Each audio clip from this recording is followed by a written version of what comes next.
April 9 నుండి మే 8 వరకు చైత్రమాసం ఉంటుందండి.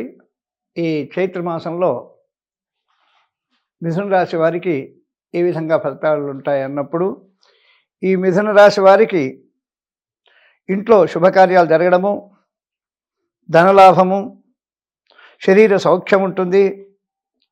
మరి అనేక విధములైనటువంటి సర్వత్ర జయము. ఏ పని అనుకున్నా మేషరాశి వారికి, మిథున రాశి వారికి సకల శుభాలు జరుగుతాయి. మరి వీళ్ళు సౌఖ్య జీవితాన్ని అనుభవిస్తారు. మొదటి వారంలో గౌరవ వృద్ధి, సర్వత్ర జయము, సౌఖ్య జీవితము. మరి వీరికి ఎవరైనా శత్రువులు ఉన్నట్టయితే ఆ శత్రునాశనం కూడా జరుగుతుంది. మంత్రసిద్ధి కలుగుతుంది.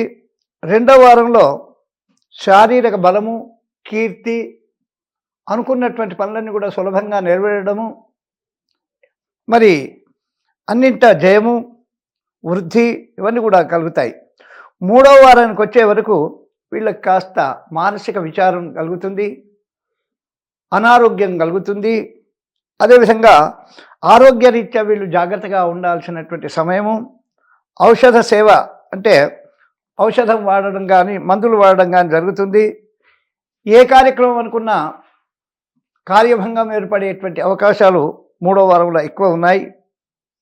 నాలుగవ వారానికి వస్తే మరి వీరికి మానసిక ఆనందం ఉంటుంది. విందు వినోదాలకు వెళ్ళడము, ధార్మిక కార్యక్రమాలకు వెళ్ళడము, భోజన సౌఖ్యము, యత్నకార్య సిద్ధి, ఇంతవరకు ఉన్నటువంటి కష్టాలన్నీ కూడా తొలగిపోవడం జరుగుతుంది. శారీరక సుఖం కూడా లభిస్తుంది నాలుగవ వారంలో ఈ మిథున రాశి వారికి.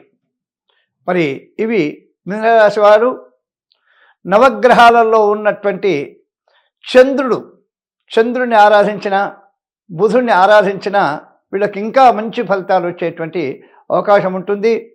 మరి సోమవారం రోజు చంద్రుడిని కానీ, బుధవారం రోజు బుధుడిని కానీ ఆరాధించినట్టయితే, మరి పెసలు కానీ, బియ్యం కానీ బ్రాహ్మడికి కానీ, ఒక బీదవాడికి కానీ దానం చేసినట్టయితే తప్పకుండా వీళ్లకు ఇంకా హెచ్చైనటువంటి శుభ ఫలితాలు జరిగేటువంటి అవకాశం ఉంది. ఇది మిథున రాశి వాళ్లకు ఫలితాలు.